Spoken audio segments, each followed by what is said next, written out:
Hey there, welcome to episode 141 of Mike's Collection. I'm Mike, and the part of my collection that I'm going to be talking about today is some brand new Robotech figures I've got.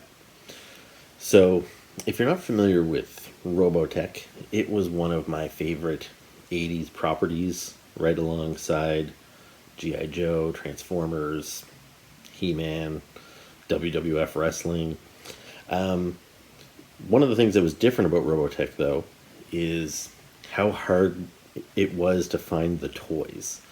I know it was probably different for other people out there, but I seem to have no problem getting the G.I. Joes and the Transformers I wanted. Now, that's not to say I had every single one of them, but when it comes to G.I. Joe, between me and my brother, we did have every single carded figure from about 1982, the first year, right up till about 1987, 88. It was only around 89 or so when we kind of lost interest in collecting that we stopped getting the full waves. Same as, I don't ever recall asking for a He-Man figure or a Transformer for Christmas or something and, being told that you just couldn't find it anywhere. Everything seemed pretty plentiful in the 80s, except Robotech. Me and my brother Doug, we loved watching Robotech. It was on like when we'd come home in the afternoons after school, and we wanted the toys to go along with it. And it was a company like Harmony Gold was the company that made the cartoon, and they were involved in the toys. I'm not sure if they actually. I think they were paired up with Matchbox. I don't remember exactly how it worked, but there was essentially one pretty big wave of figures and vehicles. That's how I remember it anyways, that everything kind of came out in one shot, because unlike G.I. Joe, like on the back of G.I. Joe packages every year, you saw all the figures that were available. So every year as a new set of figures came out, there'd be different figures available on the back of the package. But when it comes to Robotech, everything that was available was listed on the back of the package. So I think it all just came out in one fell swoop, and that was it. And they were very hard to find. So there wasn't a ton of figures. It was like under 20, I want to say, and then a handful of vehicles as well. But me and my brother, we only owned like 5 or 6 figures each. They were very hard to come by. Anyway, if you're not familiar with Robotech, it is an anime series from Japan, and I'm not really an anime guy.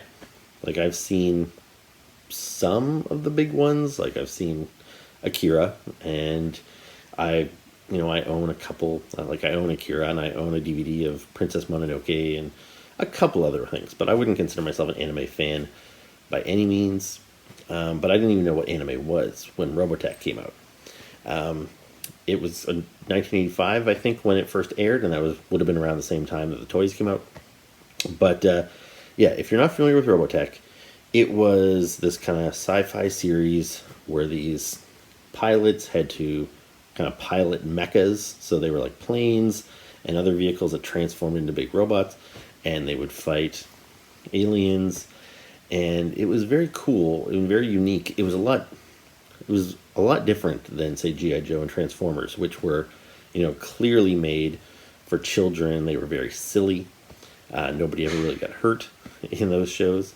But Robotech was more like a soap opera. Like, characters died and fell in love, and the stories were complicated and long-running. Like with G.I. Joe and Transformers, you could watch kind of any episode in any order. There wasn't really any kind of ramifications, storylines that carried over, very rarely anyway. But with Robotech, you couldn't afford to miss an episode, because it was, the full story was told over the course of the whole season, over the whole series, really. And one thing that kind of blew my mind when I was a bit older and had access to the internet is that I learned that Robotech wasn't what I thought it was, in that when I watched it on TV, it was very unique in that it had 3 generations of characters. So when you watched the first season, we'll call it, it had Rick Hunter was the main character, and they were fighting these aliens called the Zentraedi, which were these kind of like giant aliens, like human-like aliens, but they were really tall. And they made references to the Zentraedi, saying like the Robotech Masters are coming, blah blah blah. And then there was a big battle. A bunch of characters died in the climax. And then the next episode, it was a whole new characters. Some of them were the children of the characters from the first season, but the characters from the first season were nowhere to be seen. And it said, like, a generation has passed, and now the Robotech Masters that the Zentraedi had talked about have arrived on Earth, and how will the next generation of Robotech fighters, deal with it? And the Robotech Masters were always talking about another alien race, the Invid. They were kind of, I don't remember the exact storyline, but the Robotech Masters would say they were kind of preparing the Earth for the Invid to attack and all this other stuff. So the main character at that point was this girl named Dana, and she was trying to stop the Robotech Masters from bringing the Invid to Earth. And then, just like the first generation, there was a big conclusion, a big fight, and then the next episode aired the very next day. It was a whole nother generation removed. So at this point, all the characters from Season 1 and Season 2 are done, and now the storyline still continued, though, in that the Invid were finally arriving, and it was up to Scott Bernard and his new team of heroes to fight and defend the Earth. So I thought that was very cool, because, G.I. Joe and Transformers, sure, they introduced new characters as new toys came out, but it wasn't anything as drastic as this, of just completely cleaning the slate and moving on with new characters. Anyway, so what I learned when the internet came out is that the initial series with Rick Hunter was a cartoon in Japan called Macross, and it was very popular, and so some distribution company, Harmony Gold, I guess, wanted to bring Macross over to America and redub it and, sell it to American kids. But there was some legality in that there weren't enough episodes of Macross to syndicate, and they needed that in order to have a certain amount of episodes. So what they did is they bought 2 other shows from Japan, completely unrelated to Macross. They had longer names, but brief in short. So the first one was Macross, the second series was called Southern Cross something or other, and the third series was something Mospita. And so they took these 3 shows and redubbed them so that it all seemed like one big storyline with different generations of characters. So, when in the second generation, when they talked about Dana Sterling being the daughter of Max Sterling from the first generation, that was all just kind of fabricated by Harmony Gold. So they took these completely unrelated shows, and that blew my mind. It would be like if they took G.I. Joe and Transformers and He-Man from here and then brought them over to Japan and redubbed them all so that you thought Duke was He-Man's dad, and then in the future He-Man became robots and it was the Transformers, and it was all supposed to be one continuity, which seems crazy. So I'm sure to some Japanese audiences that found out that American kids were consuming these 3 different shows as if they were all one show. Very, very weird stuff. Anyway, I loved it. Great show. I have the series on DVD. So here you'll see, these are my Robotech. There were 6 discs. When these were released, this is how I had to buy them. So, there's our hero, Rick Hunter. And you'll see this is episodes 1 to 6. And it carried on that way. There's one of his love interests, Lisa Hayes. And this is episode 7 to 12.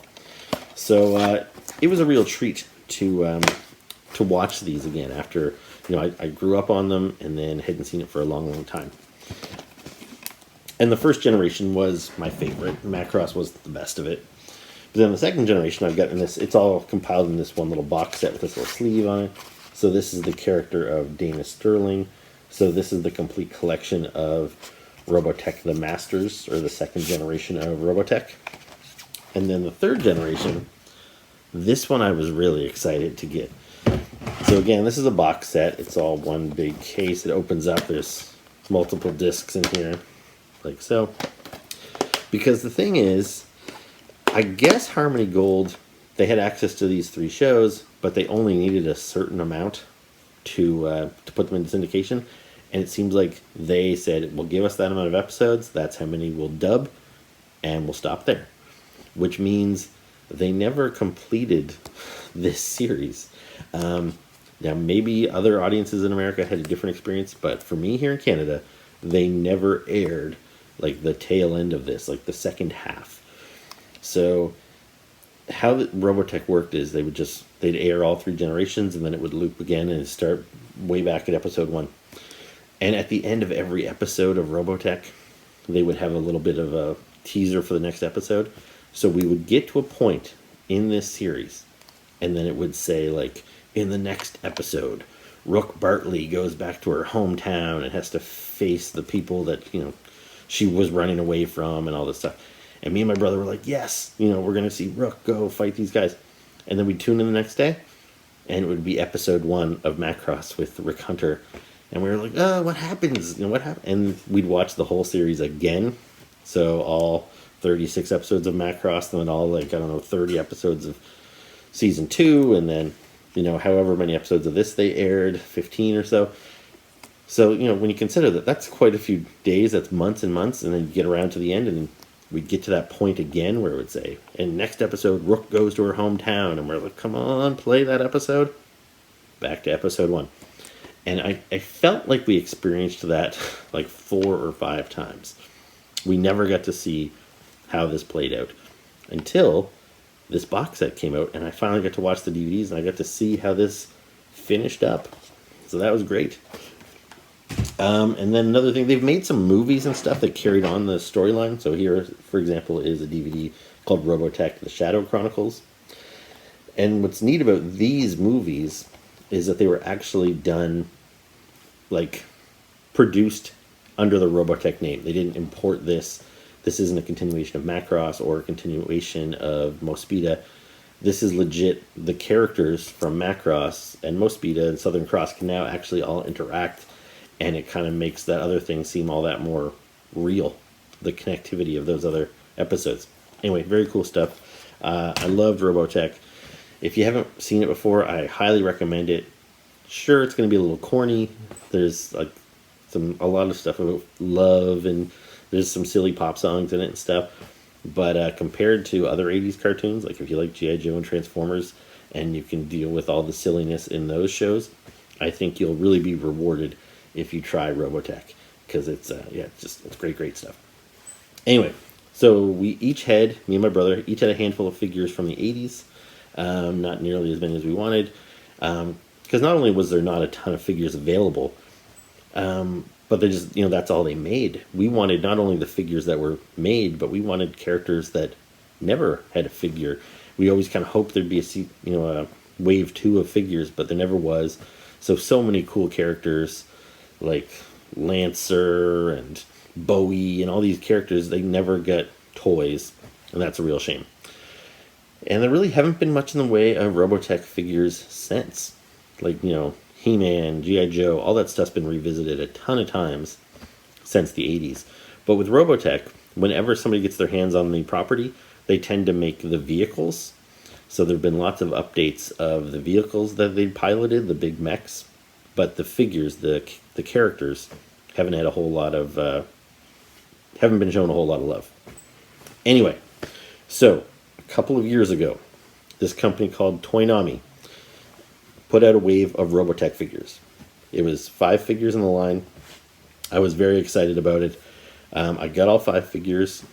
I don't know, it might have been before I was doing YouTube videos, so I can't remember if I did a YouTube video. I don't think so. It was probably before I was doing videos.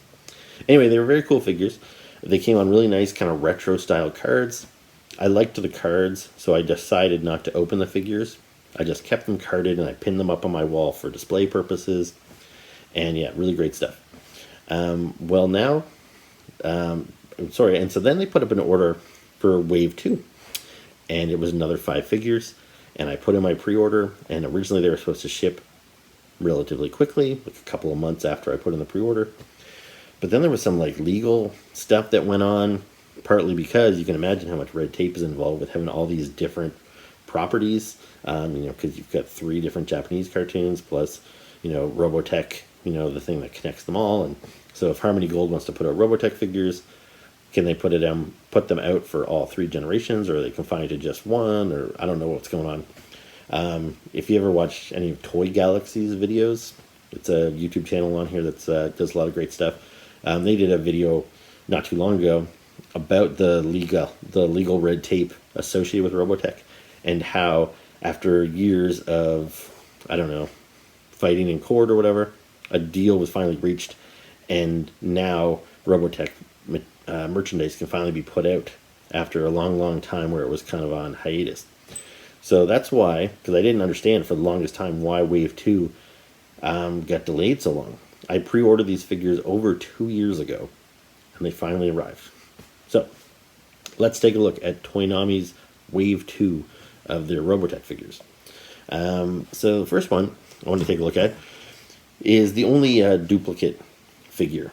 So I don't know if you'll be able to see this, but so Wave 1, here we go. We got Rick Hunter, Roy Fokker, Max Sterling, Miria, and Min May. So we got all those characters. Now here's Wave 2, Rick Hunter, Lisa, Claudia, Ben, Captain Gloval. So 4 new characters, but then we have a new version of Rick Hunter. And actually, before I maybe talk about Wave 2, I'll just quickly point out, so I think this is the first anybody heard about it. I never saw this listed anywhere online, but they basically announced Wave 3. So that's pretty exciting, but kind of a bummer too. Because if you notice, every single character in Series 3 is just, it's a character we've already gotten. So like, for example, Rick Hunter in the first series was in his flight suit, just like Roy and Max and Miria were. But this wave here, we got him in his kind of like his dress outfit, his little more formal outfit, which is cool. But in Wave 2, we're getting Max, Ben, and Roy, so these 3 guys, in their dress uniform, which is just going to be this body painted a little different with probably this head put on top of the body, so no new parts. We're also getting Miria. So you see here she is in her flight suit, and now we're getting her with this skirt outfit, which is just going to be this head on this body, I'm sure. And Lisa as well. She's in a skirt right now, but she's getting her flight suit, which will just be probably this head on Miria's existing body. So that kind of sucks. I don't mind getting a double of a character here and there. Like if maybe 2 of the 5 characters were redos, I would order the whole wave, no problem. But considering I'm not going to need any of those, I might not order a single figure from Wave 3. And I hate to do that because I want to support this line. I want Wave 4. Just like I said when I was a kid, there was so many characters that needed toys. And yeah, I hope this line goes deep, but who knows. Another thing I want to point out is all these characters are from the first generation, from Macross. So, you know, Wave 1, that made sense. It was all Macross. When Wave 2 was coming out, I kind of hoped maybe they'd all be from Generation 2, the Southern Cross line.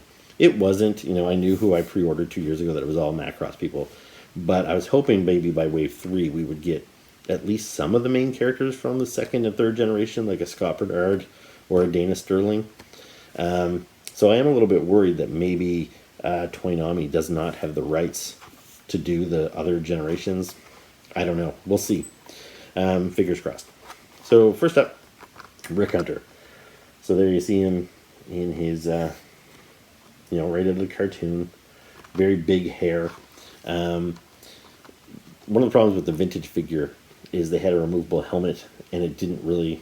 They had to kind of sculpt his hair small enough that the helmet could fit on believably. So Rick had very, kind of iconic big hair, so it never really worked out. I do kind of like how this figure's hair is a little bit closer, but it's still not quite as Rick Hunter-y as I would like it. The body of the figure looks really nice. Like I said, this is a brand new sculpt we're getting here with the kind of the dress uniform. And yeah, I've never had a Rick in this outfit because I do have the, when I was young, I had the vintage Rick Hunter figure, and I still have him to this day. He's actually displayed up in one of these cases behind me, which I'll get him down and I'll do an insert video so you can see him.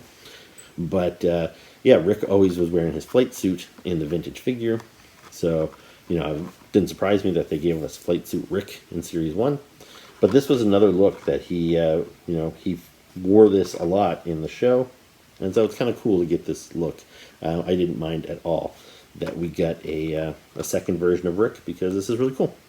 The paint job looks really nice. The colors are all really sharp. Now I'm not going to open these figures either, at least not right now. So that's why even with the inserts I'm going to do here, you'll just see the figure carded.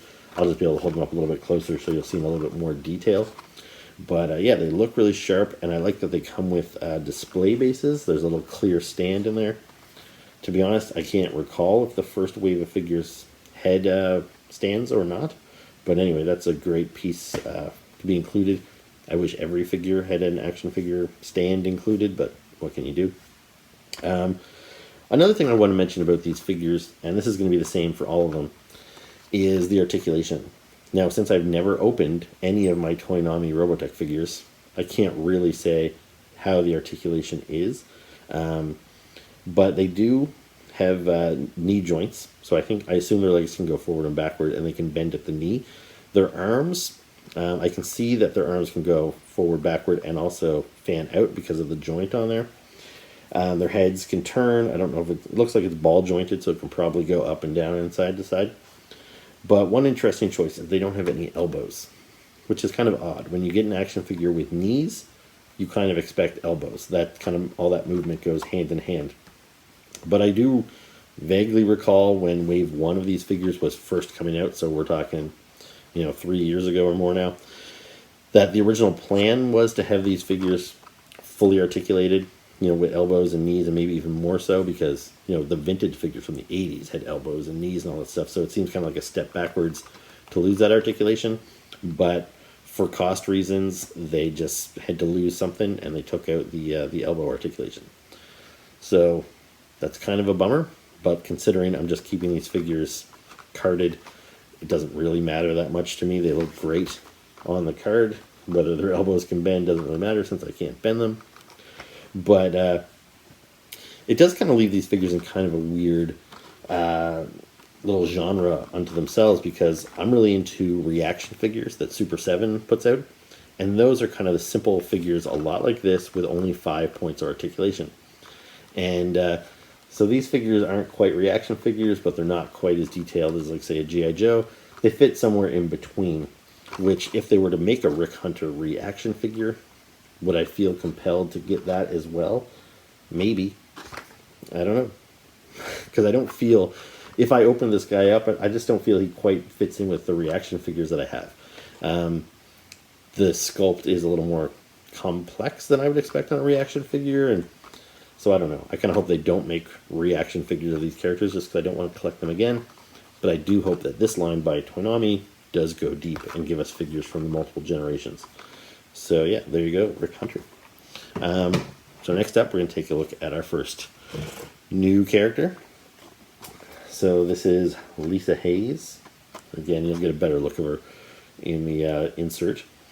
And so this is pretty cool, because this is what Lisa wore in the cartoon most of the time, because she worked on the bridge of the big, there was kind of like a transforming space aircraft carrier called the SDF-1. That was the main ship in the Macross era.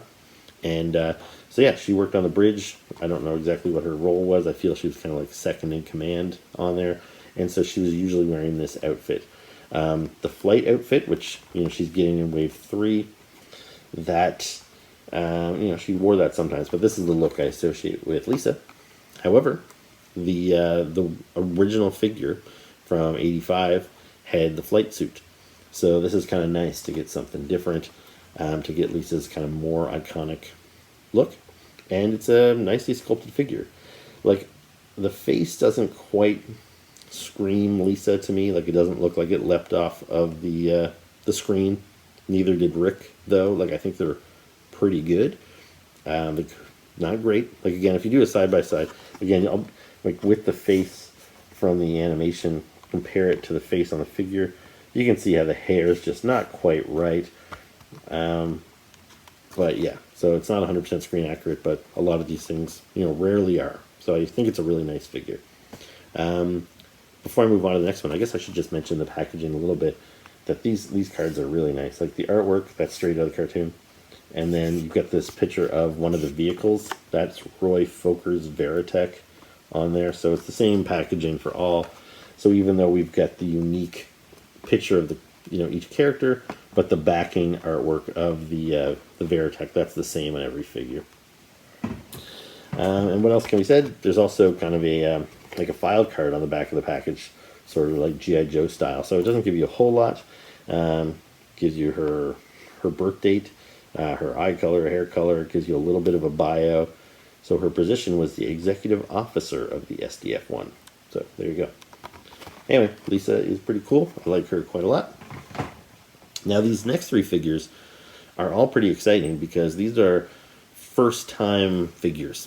None of these next three characters were in the vintage toy line, even though they were very important characters to the show. So first up we have Claudia Grant. So she was the girlfriend of Roy Fokker, and he was one of the star pilots. She also worked on the bridge with Lisa Hayes. Her position was communications officer. And yeah, so really happy to get Claudia. She shares, I believe, yep, the exact same body as Lisa, which makes sense that, you know, that Toynami would reuse a mold. Why not? And obviously they're going to keep that going with Wave 3. But yeah, you want consistency with these girls. They all wore the same outfit. I hope we get the other three girls, like Vanessa and Cammy, and they could reuse the same body again, and I'd be fine with that, just with some new heads. But yeah, that would definitely be a good way for Toynami to get a little bit more money out of me. Just give me new characters. Now, one complaint I have about these figures, which I would say is kind of across the whole line, but it's on Claudia is where it really stands out, is, you know, obviously these are based on an anime series, but I feel the eyes are a little too anime. They look a little too cartoony. They look cartoonier than the cartoon, if that makes sense. And I don't think it's so bad on some of the other ones, but Claudia, maybe it's because of her like dark complexion, her big white eyes really stand out against her dark skin. So again, maybe you'll be able to see it more in the insert, but I just find it a little jarring with those big eyes. I don't think it's terrible, but I definitely would have preferred something a little bit different. But again, still a nice figure. Very happy to get Claudia. She's a character that I would have wanted, you know, way back in '85. So it's been a long time coming. Next up, we get Ben Dixon. So this is one of Rick Hunter's wingmen. So when Rick he kind of came up under Roy Fokker's tutelage, and then when he became the leader of his own squadron, he had like two wingmen, which was Max Sterling and Ben Dixon. Max Sterling, he had a figure in the vintage line. Max Sterling's Veritek, you know, his vehicle, it gets made every time another company makes new Veriteks. Like they always make Rick, Roy's, and Max's. But poor Ben, he never got a figure before, and his Veritek is very often ignored as well. So very excited to finally get Ben. And yeah, he'll look great up there with my Rick and Max in their flight outfits. Now, I have a gripe about this figure in that I don't think it looks enough like Ben. Like, he's probably the biggest offender in that regard. Like, if you see the artwork there, you know, his hair is kind of pushed up and a little wild. Maybe I'm remembering it wrong, because he doesn't look very hefty in this drawing, but I remember Ben being kind of a heavy set guy. Maybe I'm getting him a little bit confused with in Voltron, the guy that had the yellow lion. He was kind of a heftier dude. He was the fat guy in the group. And so I know Ben was never as big as him, but this figure, since they use the exact same body that was used for Rick and Max, who were quite, you know, widery guys, it doesn't quite look right on Ben. So not only did they get his head sculpt a little off, but with the scrawny little body, it doesn't look like Ben to me, but it's pretty close in that, you know, he's got Ben's yellow outfit, he's got, you know, a unique head sculpt. I understand with the hair, you know, they can't maybe spike it up too crazy because they want the helmet to fit on. And maybe if I opened this guy up and put the helmet on him, then I'd feel better about how he looked. But anyway, I'm not going to knock this figure. I don't think it's a bad figure. I wish it looked a little bit more like he did in the cartoon. But otherwise, you know, the same kind of gripes about, I wish he had elbows and all that stuff too. All that aside, so happy to finally have Ben Dixon to add to my collection. Really cool stuff. And the next one here, this is really cool. So this guy also never had a figure in the vintage line, and he is a very important character. This is Captain Gloval. So this is the guy, he was the captain of the SDF-1. You know, he obviously had a very important role to play. He made all the big decisions about when to attack and all that sort of stuff. And yeah, I don't know why he didn't get a figure in the vintage line. Seems crazy, but we've got him now. And yeah, it's a nice little figure. It's a little hard to tell. I think he, because he was a tall character, he looks like he's tall. It's a little hard to tell, but like, yeah, I'd say. Now he does have a big hat on, but even still, I'm pretty sure he's about probably half a head taller than Ben there. So he's appropriately tall. The outfit looks great, so it's an original sculpt on him. So unlike Ben, you know, who's a reuse of figures from Wave 1, and Claudia and Lisa share a sculpt. When it comes to Gloval, I don't think they can use this sculpt for anybody else, because his uniform was unique to him, and he was a taller character. So it's really cool that they, you know, put in the money to give us a unique sculpt for Gloval. Now, one thing that's kind of interesting is I never really thought about it when I was a kid, about what nationality Henry Gloval was. It doesn't sound like a particularly ethnic name or anything, so I kind of assumed he was a white guy. But when I first pulled these figures out, and I was showing my wife Vanessa my new Robotech figures, and she has no connection to Robotech. She doesn't know who any of these people are. She saw this and she's like, well, he's clearly Indian and they forgot to paint him for the figure. Now, yeah, when you see the figure next to the artwork, it is pretty striking how pale the figure is compared to his skin here. So, like, when you look at that skin tone, you would definitely think he was Indian or maybe even African American or something. Again, the figure seems to support that he was always a white guy all along. Maybe he just had a tan or something, but yeah, I wish the skin tone was a little bit darker to match the artwork. It wouldn't maybe be as big a deal if I opened up these figures and, you know, just had him sitting on a shelf. But since he's going to be pinned to the wall with that artwork right next to him, it does look a little off. It just doesn't quite match up. But otherwise, looks great. I'm really happy with it. So that's it. That's Wave 2. I'm sorry this isn't as thorough a review as you might have been looking for, because I didn't open up the figures and, you know, move them around. I can't necessarily vouch for the quality of these figures. Hopefully if you open them up and you start posing them around, their arms don't pop off and everything. All I can really say is that they look really nice, and the card art is really nice too. So nice that it makes me want to keep them carded, and that's what I'm going to do, at least for now. Now, before I move on, there's something else I want to show you here. So with, I mentioned before about reaction figures from Super 7, and how I kind of hope they don't make these characters. Well, Super 7 actually did do one wave of Robotech reaction figures a few years ago, and Super 7 seems to do a lot of reaction figure lines where they only do one wave, maybe two waves, and then it seems to disappear, and that seems to leave a lot of fans hanging.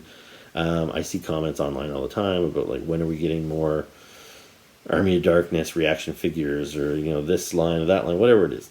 So it didn't seem odd to me that they only put out one wave of Robotech and then moved on. However, I do wonder if maybe perhaps they always intended to do more, but then the legal issues sprung up, the same legal issues that delayed Toynami by 2+ years, and maybe that's the issue with Super 7 too. Because I'd be pretty stoked if Super 7 continued their line of reaction figures, but what I like about the reaction figures is that all Wave 1, it focused on the vehicles.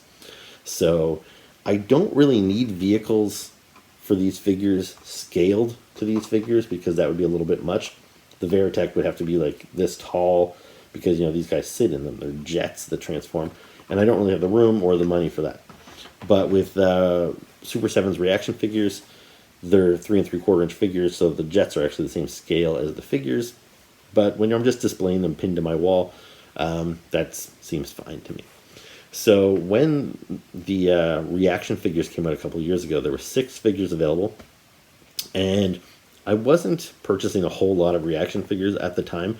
I've kind of gotten a lot more into that line in the last 2 years or so, but I did buy a couple. I bought the SDF-1, partly because I never had the 80s vehicle, which was a big transforming vehicle. I never had that as a kid. Partly because maybe it would have been expensive, but also because Robotech figures were so hard to find. I never saw that SDF one for sale anywhere, so I couldn't have got it even if I wanted it. But I always thought it was a really cool design. So when they made a reaction figure of the SDF one, I definitely wanted to pick that up and add it to my collection. Also, they had a Zentraedi Battle Pod. The Zentraedis drive these really weird vehicles, which are just these like little two-legged, no, aren't, it's like an egg with legs and with a couple of gun turrets sticking out of them. They're always been kind of an odd-looking thing, but I never had a battle pod either, so I really wanted the battle pod. So those are the only two I bought. All the other 4 reaction figures in the line were versions of the transforming jet, the Veritek fighter. So there was Rick's Veritek fighter, the red and white one that he, famously flies. Then there was the Skull Squadron one, which is the one that's featured on all of these packaging. So he's yellow and black with a skull and crossbones on the front. That is Roy Foker's Veritek. And then there was 2 kind of generic Veriteks, I guess I'll say, not really associated with any one particular character. These are more the Veriteks that you'd kind of see in the background while the main characters are flying around in the foreground. So I didn't buy any of the Veriteks. However, when I got my shipping notice about these figures saying these guys are on the way, I kind of got excited about Robotech. It had been a while since I thought about it. These things, I kind of stopped paying attention to them. I started to wonder if I would ever get them because the pre-order just kept getting pushed back and pushed back. So when they were finally actually in the mail and on their way, I was like excited to get new Robotech figures. I went into my local comic book shop and they still had some of the Robotech reaction figures from Super 7 still just sitting on the pegs. And I thought, you know what, I'm gonna buy these. Unfortunately, they didn't have the Skull Squadron one. So that's now the only figure of the 6 that I'm missing. And so now that's kind of frustrating because now I feel like I need it because I hate having just one little hole in my collection. So previously I had the Battle Pod and the SDF one. And now I have, so here is Rick's Veritek. So, this is, it doesn't transform, obviously. It's just, it looks like the character from the cartoon. He's got a little gun kind of taped to the side here that if I were to open him up, he could hold on to the gun. So, nice, cool artwork. It tells you what version of the Veritek this is. This is the VF1J. On the back of the package, it shows you the other reaction figures that were available in the line. There's a little bit of a bio of this particular version of the Veritek. And yeah, very cool. So I actually can't believe I didn't buy this one when I had the chance. Like, I could understand maybe passing on the generic Veriteks, but Rick was kind of my favorite character. Like when we were kids, I had Rick. Doug had the toy of Roy. So I always kind of associate Roy as his guy. So even though the Skull Squadron jet is probably the coolest looking of all of them, I don't have the same kind of personal attachment to it as I do with Rick's. So I'm happy to finally get this. It's very cool. So I got that. And I got the 2 generic ones as well. So here is the VF1A. So you can see, like, maybe if you're not familiar with these things, maybe you won't clearly see how this one's not as cool. I see it that way. I'm like, not only is the sculpt have less personality, like this guy's face looks, to me, like more generic. It doesn't have, I don't know, the face doesn't, it lacks personality. This guy has the visor, and I feel like he's got a little bit of a little more of a face. This guy, I feel like he doesn't have a face. He looks more like kind of like Shockwave with just that like cycloptic eye, or those drones from like Iron Man 2. They just don't really, this guy doesn't look like it has a personality. I guess that's what I'm getting at. Even the color scheme on this figure kind of points to its blandness or lack of personality. It doesn't have the skull and crossbones. This one, it's got, it's mostly white, but just that little bit of red. Like the white is very sharp and striking. It's nice, crisp, clean white. Whereas this guy, it's kind of this pukey green brown color. It's not like a flattering color. I definitely wouldn't want to fly this plane. I would take one of those other planes over this one for sure. But yeah, he's got the same same little gun. And I actually haven't really examined them that closely. I think these are the exact same figure, except for the head. But otherwise, yeah, I think from the neck down, they appear to be the same. Now, one thing that's, since these guys aren't getting opened up, like this guy is not too bad. Like he's a little kind of teeter-tottery. He's not quite as centered as I'd like him to be if I'm going to pin him to the wall. With Rick's, like you can see it's kind of leaning over. I can kind of shake him around and probably get him stand upright, but his head is kind of turned to one direction, and that's a little frustrating because, you know, because now he'll never be looking forward if I never open this package. So I kind of wish when they package these things they took a little bit more care, because there's probably a lot of collectors that buy these things carded.